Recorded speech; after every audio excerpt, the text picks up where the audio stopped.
राधे राधे दोस्तों। ऐसी कई पौराणिक कथाएं हैं जिनमें भगवान विष्णु और माँ लक्ष्मी की लीलाओं का वर्णन मिलता है। तो आज हम भगवान विष्णु और सौभाग्य और धन की देवी माँ लक्ष्मी जी के साथ मृत्युलोक भ्रमण की कथा का अमृतपान करेंगे।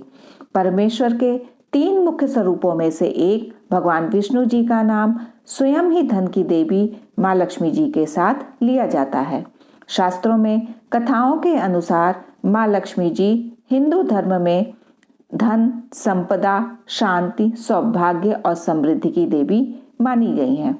माता लक्ष्मी जी भगवान श्री विष्णु की अर्धांगिनी हैं और सुख और समृद्धि की प्रतीक माँ लक्ष्मी व भगवान विष्णु जी को युगों युगों से एक साथ ही देखा गया है। यदि कोई व्यक्ति अपने जीवन में धन का वास चाहता है तो हमेशा ही माँ लक्ष्मी जी के साथ भगवान विष्णु की आराधना अवश्य करता है।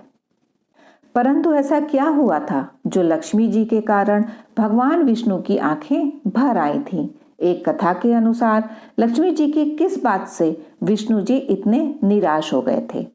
तो एक बार भगवान विष्णु जी शेषनाग पर बैठे बैठे उदास हो गए और धरती पर जाने का विचार बनाया। धरती पर जाने का मन बनाते ही भगवान विष्णु ने जाने की तैयारियों में लग गए। अपने स्वामी को तैयार होता देखकर लक्ष्मी जी ने उनसे पूछा, स्वामी आप कहाँ जाने की तैयारी में लगे हैं? जिसके उत्तर में विष्णु जी ने कहा, हे देवी, मैं धरती लोक पर घूमने जा रहा हूँ। यह सुनकर माता लक्ष्मी जी का भी धरती पर जाने का मन हुआ और उन्होंने श्री हरि से इसकी आज्ञा मांगी। लक्ष्मी जी द्वारा प्रार्थना करने पर भगवान विष्णु जी बोले, आप मेरे साथ चल सकती हैं, परंतु एक शर्त पर। आप धरती पर पहुंचकर उत्तर दिशा की ओर बिल्कुल नहीं देखेंगी, तभी मैं आपको अपने साथ लेकर जाऊंगा। यह सुनते ही माता लक्ष्मी जी ने तुरंत ही हाँ कर दिया और विष्णु जी के साथ धरती लोक जाने के लिए तैयार हो गई। माता लक्ष्मी और भगवान विष्णु जी सुबह सुबह धरती पर पहुंच गए। जब वो पहुंचे तब सूर्य देवता उदय हो ही रहे थे। कुछ दिनों पहले ही बरसात हुई थी, इसलिए धरती पर चारों ओर हरियाली ही हरियाली थी। धरती बेहद सुंदर दिख रही थी। अतः माँ लक्ष्मी जी मंत्रमुग्ध होकर धरती के चारों ओर देख रही थीं।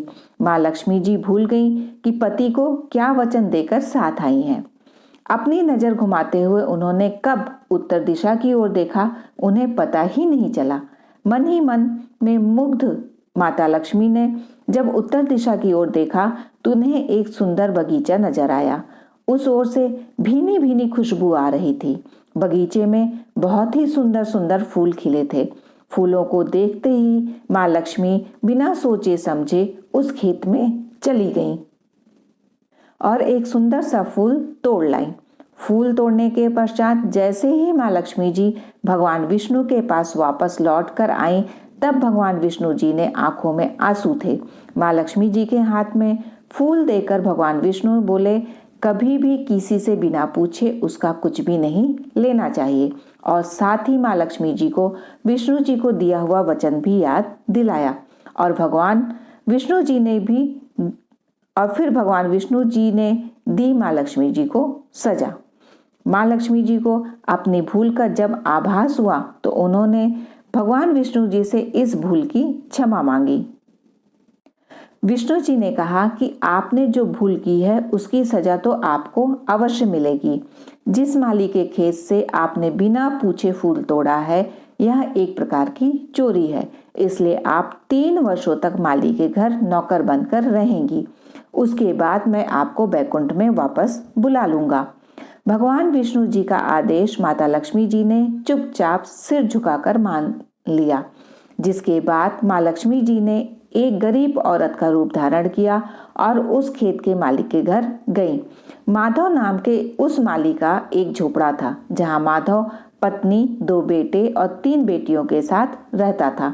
माता लक्ष्मी जी जब एक साधारण औरत बनकर माधव के झोपड़े पर पधारी तो माधव ने पूछा, बहन आप कौन हो? तब माँ लक्ष्मी ने कहा, मैं एक गरीब औरत हूँ, मेरी देखभाल करने वाला कोई नहीं। मैंने कई दिनों से खाना भी नहीं खाया है। मुझे कोई भी काम दे दो, मैं तुम्हारे घर का काम कर लिया करूंगी और इसके बदले में आप मुझे अपने घर के एक कोने में आसरा दे दीजिए। माधव बहुत ही अच्छे दिल का मालिक था। उसे दया आ गई। उसने कहा, बहन, मैं तो बहुत ही गरीब हूँ। मेरी कमाई से मेरे घर का खर्च काफी कठिनाई से चलता है, लेकिन अगर मेरी 3 बेटियां हैं तो उसकी जगह अगर 4 बेटियां होती तो भी मुझे गुजारा करना था। अगर तुम मेरी बेटी बनकर और जैसा रूखा सूखा हम खाते हैं उसमें खुश रह सकती हो तो बेटी अंदर आ जाओ।